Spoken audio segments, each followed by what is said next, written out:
Hello everyone, welcome back to ब्रह्मवेयर capital. कल का ट्रेडिंग प्लान डिस्कस करते हैं। निफ्टी 50 और बैंक निफ्टी की थोड़ा एनालिसिस मैं यहाँ पे करने वाला हूँ।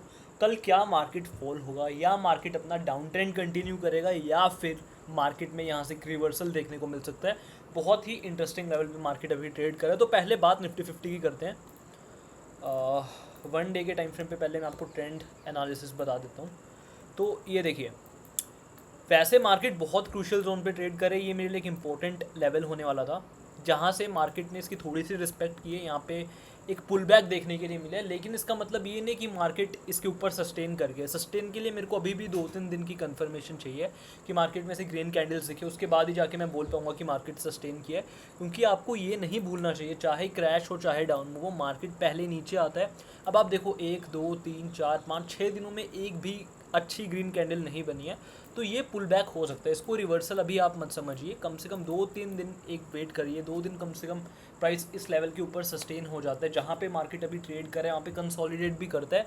उस केस में मेरे को एक कंफर्मेशन मिलेगी कि हाँ ठीक है, मार्केट ने इस यहाँ से सपोर्ट ले लिया, जो मैंने मार्क किया है जोन, यहाँ से सपोर्ट ले लिया। अब मार्केट यहाँ से एक रिवर्सल की तरफ जा सकता है, बट एक दिन की कैंडल से तो ये कंफर्मेशन आपको बिल्कुल भी नहीं लेनी चाहिए। मैं तो ये सजेस्ट करूँगा। बाकी अब कल के लिए मुझे निफ्टी में कैसे ट्रेड मिल सकते हैं, उसके लिए मैं 15 मिनट्स का टाइम फ्रेम यूज़ करूँगा। सबसे पहली चीज़, सपोर्ट एंड रेजिस्टेंस क्या है। सेम एनालिसिस मैं डेली करता हूँ, सेम मेरी अप्रोच रहती है।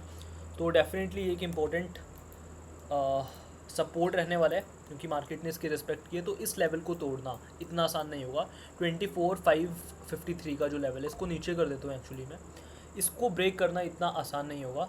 तो अब बात कर लेता हूँ रेजिस्टेंस की। ये मेरे लिए रेजिस्टेंस की इंपॉर्टेंट जोन रहने वाली है, विच इज़ 25,150 के आसपास वाला लेवल। ये मेरे लिए इंपॉर्टेंट रेजिस्टेंस इसलिए रहने वाला है क्योंकि मार्केट ने इसको यहाँ पे डाउन साइड की तरफ टेस्ट किया था और यहाँ पे अप साइड की तरफ टेस्ट किया। तो डेफिनेटली ये एक इंपॉर्टेंट लेवल होने वाला है। अब मार्केट इन लेवल्स पे कल कैसा रिएक्ट करेगा, इस पर मेरा की ऑब्जर्वेशन रहने वाली है। इसको मैं ज़्यादा ऑब्जर्व करूँगा। अगर मार्केट, वैसे तो देखो ट्रेंड डाउन है, अगर आप मेरे से एक वर्ड में कल के लिए पूछोगे तो मार्केट का ट्रेंड मेरा अभी भी डाउन है। अब हो क्या सकता है, अगर मार्केट फ्लैट ओपन होता है, मैं बुलिश ट्रेड तब तक नहीं लूँगा जब तक मार्केट इस लेवल के ऊपर नहीं निकल जाता, थोड़ी देर सस्टेन नहीं कर जाता। अगर मार्केट यहाँ से आके कोई रिजेक्शन लेता है, मेरे लिए एक बहुत अच्छी अपॉर्चुनिटी बन सकती है। मैंने आपको पहले भी बताया था, एक डाउन ट्रेंड में आपको क्या चाहिए होता है बेस्ट अपॉर्चुनिटी के लिए, एग्रेसिव होने के लिए। ये ट्रेंड मेरा डाउन है, अब मेरे को चाहिए रेजिस्टेंस। रेजिस्टेंस पे कौन होते हैं? रेजिस्टेंस पे होते हैं सेलर्स। अगर यहाँ पे मुझे वीकनेस दिखती है तो एक एग्रेसिव ट्रेड मुझे यहाँ पे मिल सकता है। टारगेट अब डिपेंड करेगा कि मार्केट कैसा प्राइस एक्शन बनेगा। स्टॉप लॉस को एग्रेसिवली ट्रेल में करते जाऊँगा, और ये मेरा एक इंपॉर्टेंट लेवल है। यहाँ तक फिर मैं देखूँगा कि प्राइस कैसा ऑब्जर्व कर रहा है। एक तो मैंने ये हो गया कि ये लेवल इंपॉर्टेंट है। दूसरी चीज़ कि मार्केट अगर डायरेक्टली फ्लैट ओपन होता है और इस लेवल तक आ जाता है, यहाँ पे मार्केट रिजेक्शंस लेता है। अब ये अगेन वेरी करता है कि मार्केट कितने प्राइस पे ओपन हो रहा है, ये चीज़ मैटर करेगा इस लेवल पे ट्रेड लेने के लिए। अगर मार्केट एकदम गैप डाउन खुला और स्टार्टिंग की 5-10 मिनट में इस लेवल को रीच कर दिया, तो इस लेवल पे बुलिश ट्रेड लेने का फ़ायदा नहीं है, क्योंकि सेलर्स की कोई मूवमेंट नहीं होगी। फॉर एग्जांपल मार्केट यहाँ पे खुलता है, एक कैंडल में मार्केट यहाँ आ जाता है, तो यहाँ पे एग्रेसिव बाइंग प्लान करने का कोई फ़ायदा नहीं, इवन बाय प्लान करने का ही फ़ायदा नहीं है, क्योंकि सेलर्स की स्ट्रेंथ अभी बाकी है। सेलर्स ने मूव अभी तक दिखाया नहीं है।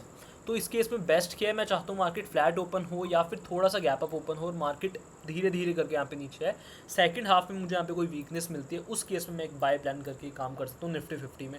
अदरवाइज अगर मार्केट यहाँ पे आता है, पूरा दिन सस्टेन कर जाता है, चांसेस तो यही है कि एक दिन में ये लेवल नहीं टूटेगा, बट सस्टेन करने के बाद ये लेवल टूट जाता है, तो मेरे को एक एग्रेसिव सेलिंग का ट्रेड यहाँ पे देखने को मिल सकता है। तो निफ्टी 50 के दो इंपॉर्टेंट लेवल्स हैं जिन पे मेरी कल नज़र रहने वाली है। इसके अलावा मैं बात करने वाला हूँ सबके फेवरेट इंडेक्स बैंक निफ्टी की, जिसकी कल एक्सपायरी भी होने वाली है।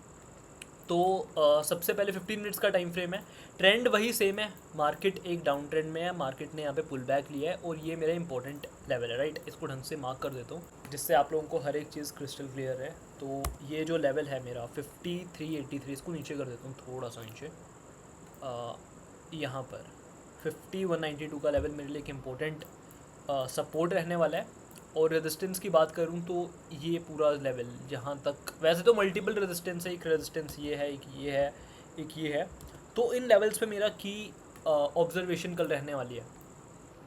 अब वैसे तो ट्रेंड डाउन है तो ज़्यादा इंक्लिनेशन मेरा डाउन साइड की तरफ है। अगर मार्केट ने इस लेवल पे मुझे वीकनेस दिखाई है स्टार्टिंग में तो बहुत अच्छी अपॉर्चुनिटी मिल सकती है, या फिर अगर मार्केट गैप अप ओपन होते और इन लेवल्स पे या तो इस लेवल पे या तो इस लेवल के आसपास या इसके कहीं बीच में भी मेरे को कोई सेलिंग की अपॉर्चुनिटी मिलती है। मान लो मार्केट यहाँ पे और यहाँ पे ना रेड कैंडल्स बनने लग गई, ऐसे केस में मुझे बहुत अच्छी अपॉर्चुनिटी मिल सकती है। एक तो गैप अप होगा, मार्केट में गैप अप ओपन हुआ है तो इतना ज़्यादा एग्रेसिव मूव नहीं आएगा, ऊपर से ये यहाँ पे बैठे हैं सेलर्स रेजिस्टेंस जोन पे, तो यहाँ पे मुझे एक डाउन साइड का ट्रेड अच्छा देखने को मिल सकता है। उसके अलावा बाइंग साइड के लिए मैं निफ्टी का सेम एनालिसिस रहने वाला है जैसे मैंने निफ्टी में बताया था।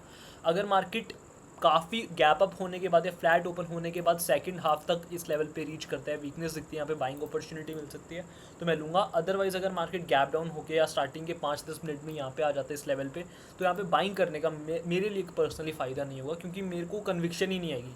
सेलर्स की अभी भी स्ट्रेंथ है, सेलर्स ने प्राइस को स्टार्ट किया और सेलर्स की स्ट्रेंथ अभी भी पूरी तरह से इंटैक्टेड है, तो इस लेवल पे मेरी कभी कन्विक्शन बनेगी नहीं कि यहाँ से एक अप मूव देखने को मिल सकता है। इंस्टेड मैं ये चाहूँगा कि प्राइस यहाँ पे आए, कंसोलिडेट करे और फिर अगर नीचे की तरफ मुझे कोई ट्रेड मिलता है तो that is good. Down side की तरफ मैं ज़्यादा इंक्लिनेशन हूँ। अगर मार्केट में फ्लैट ओपन होता है, कोई मूवमेंट नहीं आती है, तो मैं एक बेरिश प्राइस एक्शन बनने का वेट करूँगा, क्योंकि ट्रेंड डाउन है। अगर मैं ट्रेड सिर्फ ट्रेंड की डायरेक्शन में ट्रेड करूँगा तो मेरी एक्यूरेसी वैसे भी इंप्रूव हो जाएगी। तो ये कुछ बेसिक चीज़ें, इंपॉर्टेंट लेवल्स मैंने शायद आपको बताया नहीं। 50 और 92 का मेरा इंपॉर्टेंट सपोर्ट रहेगा।